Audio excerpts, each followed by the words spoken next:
Welcome to the Love Your Life and Yourself podcast, the weekly show where science meets soul and mom chaos meets mind mastery. You're not just a mom. You're a woman with dreams, a career, a body that needs care, and a soul that craves more. This podcast is your permission slip to stop surviving and start thriving in motherhood, health, career, and stress resilience. I'm your host, Dr. Ashley Rath, and every week we bring you actionable insights and transformative conversations to help you create a life you truly love. From evidence-based wellness strategies to authentic self-discovery, we'll explore what it takes to thrive through expert interviews and real unfiltered stories. Let's dive into today's episode. Hey friends, welcome back to Love Your Life and Yourself. I'm Dr. Ashley Rath, and today we're diving into the real reason so many of us are feeling tapped out, anxious, and maybe even a little bit resentful. But guess what? Spoiler alert, it's not because of your to-do list. It's something much deeper and sneakier. So I have to share a story with you. A couple weeks ago, I put on an event and it was a sold out event. We had over 45 people, women specifically, and we were talking about hormones and how to start to balance our hormones or regulate the hormones, especially as we enter into that perimenopause, menopause season of our life. And this event was at a local brewery, Foxhole here. And I can't believe I did this. But so what was going to happen is I was going to talk for about 45 minutes to an hour. And then as a thank you, I was going to serve everyone dinner at the brewery. And we were having like a burger bar. So you could have either chicken breast burgers, there was like super yummy French fries, and then we had a vegetable tray with all the fixings to put on that sandwich if you chose to have the sandwich or just eat it plain. And so I had finished talking. The talk went great. The audience was super engaged. Like I felt it went really well. And I was like so excited because now everyone could eat and I would get to talk to the audience individually, one-on-one. And there was, again, about 45 people or 45 to 50, including me and my staff, that needed to eat. And there was just one line of food. So in my effective nature, I was like, oh, we'll just pull the table out so we can each go on each side of the table so the line moves a bit faster so people can eat faster. So I took it upon myself to move those tables filled with food. And I was pulling the table away from the wall because it was kind of butted up to the wall so just one line could go through. And I was pulling the table away from the wall, and all of a sudden, all the food just tumbled to the floor. So I thought the food was on one table, and if I moved that one table, all the food would come with it, right? Just scooted away from the wall. Well, it was two thin tables pushed together. So when I had pulled the table, the two tables split and all the food went crashing down. And here I am standing in front of the entire audience. I had just dumped our entire supper on the floor, and I stood there mortified. I covered my eyes, or I think it was more of like my forehead, ears like this. And I'm pretty sure I said multiple swear words, including some F ones. And I was like, oh my gosh, I can't believe I just did this. I just dumped. And I froze. Like you talk about like stress response, right? Like fight, flight, or freeze. I was definitely in a freeze mode. Like I couldn't even think. And I was like, oh my gosh. And then I realized, well, holy crap, there's flames from keeping the food warm. Like, let's pick those up so we don't start the whole thing on fire. So we did that. That was a good safety catch we found. So it didn't hit a tablecloth or something that started on fire. However, here I was, and only 5 people had gone through. And I was like, oh my gosh, our bag, like my photographer's bag, videographer's bag was all full of chicken juice, and my bag was under the table, and it was just a mess. And so the staff came in and they realized what had happened, and they were amazing. they they started cleaning up and they're like, "What would you like to do?" And I was like, "Well, let's start making more food." And I kind of had a little bit of not a little, like I had a major stress response after that. I got super overwhelmed and I was like, "Oh my gosh, I can't believe I just did that." So I left for like a minute or two and just stepped outside and tried to catch my breath because I was a bit overwhelmed at what had just happened. And my team was like, "It's okay, Ashley. It will be fine." And in my heart, I knew it was fine. Like everything would work out and be okay. But my expectations were do the talk, everyone eat, we'll get to individually talk with everyone, like it'll be great. And that is not what happened. That is not what happened at all. And so this episode is all about how the major root cause of our stress, guilt, overwhelm is not our kids, it's not our job, it's not our messy kitchen. Honestly, it's about our expectations. Tony Robbins, I went to a Tony Robbins seminar where we walked on fire. We legit walked on hot coals. And I remember there was a couple things that I specifically remember. And his quote was, "When you change your expectations for appreciation, your whole world will change in an instant." And that quote has stuck with me forever because when we have these expectations, when we have what we think should happen, doesn't happen, how do we react? How do we react in that chaotic state is essentially going to lead us down the road of stress and overwhelm or guilt, or it's going to lead us down to a different road that is probably a little bit better than overwhelm and guilt, right? And so in that moment, I was definitely in a stress mode, right? I had just dumped everyone's food on the floor and everyone saw it happen too. So that was fabulous. And here I am, very much stress response, right? However, we came back and after the event, I was eating my food and I just was decompressing and I was sitting with my team, Lauren and Haley, and they're like, "That went really well." And we all laughed and I'm like, "Well, other than the food." And what happened is the kitchen, bless the kitchen's heart, they turned around the food very, very quickly, and they had the food out in about 45 minutes again for 50 people, which I thought was incredible. And what happened is we got an extra 45 minutes to talk to everyone in there, and that was so powerful. So powerful, but I couldn't see that in that moment until after the fact. I had to change my expectations of not spilling everyone's food to appreciation. And honestly, I look back now and I'm like, I told myself, and my team was like, "Ashley, you're going to talk about this story one day." And so here I am talking about this story one day. And the thing is, like, what are our expectations?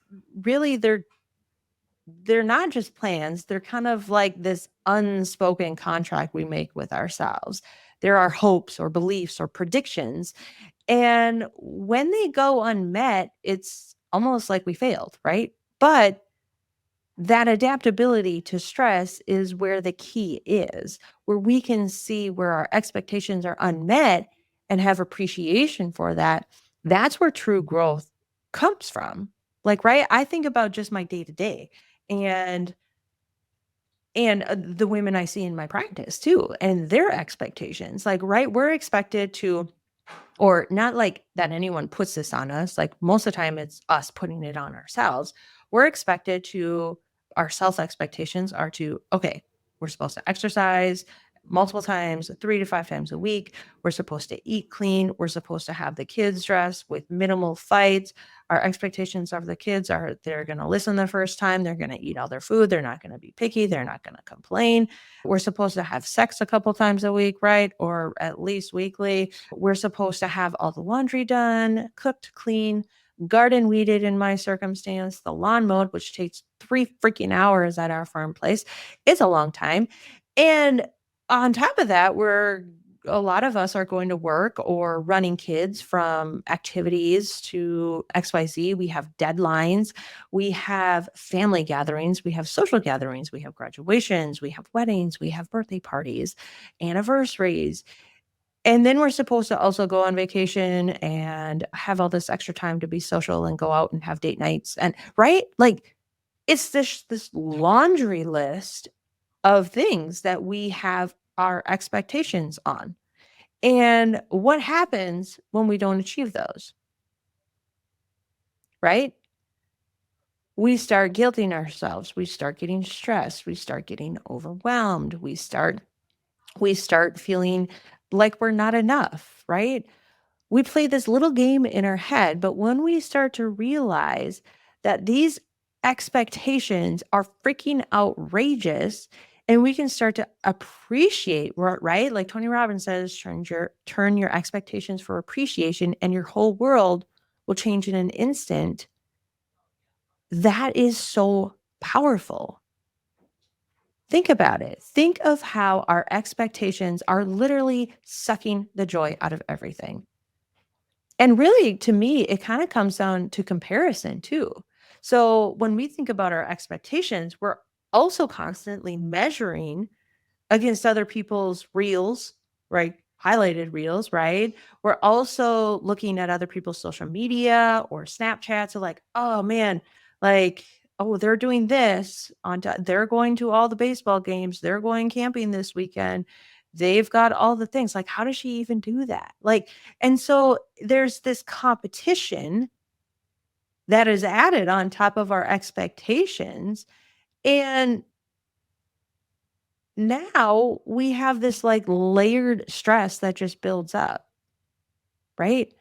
So the thing is, there's a lot of things that we can't control, like accidents happening where we spill everyone's food, or, where our kids don't act or do what we want them to do, our economy, our politics, even our coworkers, our family. Like the thing is, the more we try to control and have expectations for that control, I'm telling you, the more in a slump you're going to be, the more anxious you're going to be, right? Anxiety is us trying to control the future. We're fearful of XYZ happening in the future.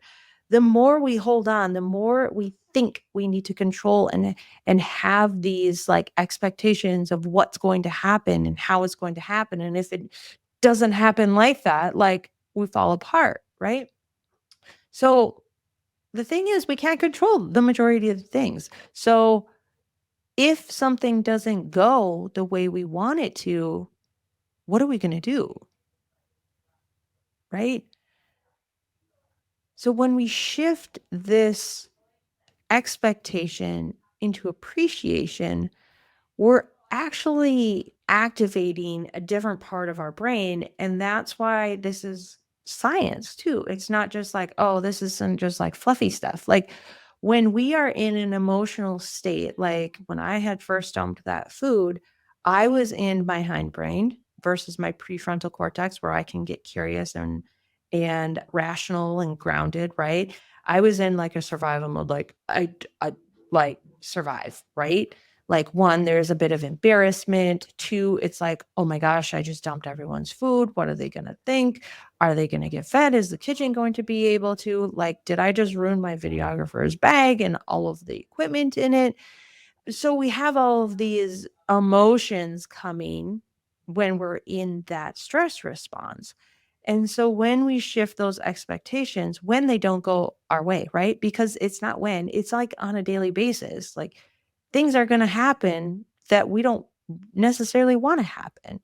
And how we respond to that is true leadership, in my opinion. And and how we respond to that is going to lead us down the path of happiness and joy and appreciation, or it's going to lead us down into more of that stress state.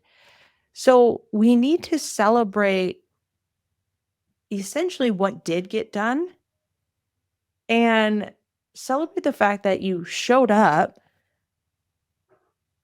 even when things didn't go 100% the way you wanted it to. I always say shit's going to hit the fan. It's not a matter of if, it's a matter of when.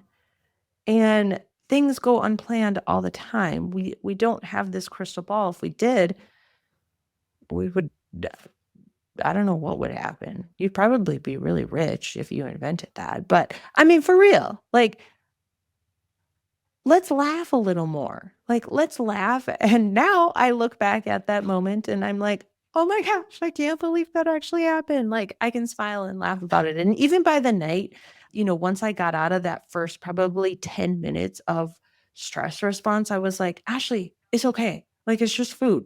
We can make more. And unfortunately, if some people can't wait that long, like, they get missed out on their dinner, which sucks. Like, I didn't mean for that to happen, but it was a true, honest mistake. And that happens. And when we can look at it and be like, oh my freaking word, like, I can't believe that just happened. When we can change that expectation into appreciation, like, wow, I get to have so much deeper conversations because we had more time. We had to wait for our food. I got to talk to more people and they got to hang out with their friends more. They got to, because a lot of people didn't come, some of them came by themselves, but a lot of people came with people they knew. And they're like, whoa, great. Like, it's kind of a night out. Like, this is fantastic. And so there were definitely good things that came out of this catastrophe. And I'm not saying that happens every single time, but I think there can be moments of learning regardless of it, regardless of the, I guess you could say, expectation that you had that didn't go. And even the small things, like, let's look at that to-do list again. When we aren't accomplishing everything on our to-do list, is it actually our expectations? And are they realistic? Like, can we realistically get all the things done on our task list? Or is our task like unachievable and then we're just going to be disappointed every single time? So where can you start to delegate? Maybe where can you start to systemize to have people help you out? But we need to start having our expectations, one, be realistic, because we can't do it all and be it all, right? And when things do, when shit hits the fan, how can we change that expectation that didn't go as planned into appreciation? So my challenge for you today is, when things go wrong, how can we appreciate it? Till next time, love your life and yourself. Thanks for tuning in to Love Your Life and Yourself. I hope today's episode gave you one more tool or one more truth to help you thrive in your health, happiness, and resilience. Remember, loving yourself isn't selfish, it's leadership. And it's the foundation for building a life that actually feels like yours. If this spoke to you, hit that follow button, leave a review, and send it to a friend who needs to hear it. And if you want to dive even deeper, grab a copy of my #1 best-selling book, Love Your Life and Yourself. It's the heart behind this podcast, and it's helped thousands of women step into a life they actually love. You can find it at drashleyrath.com or through the link in the show notes.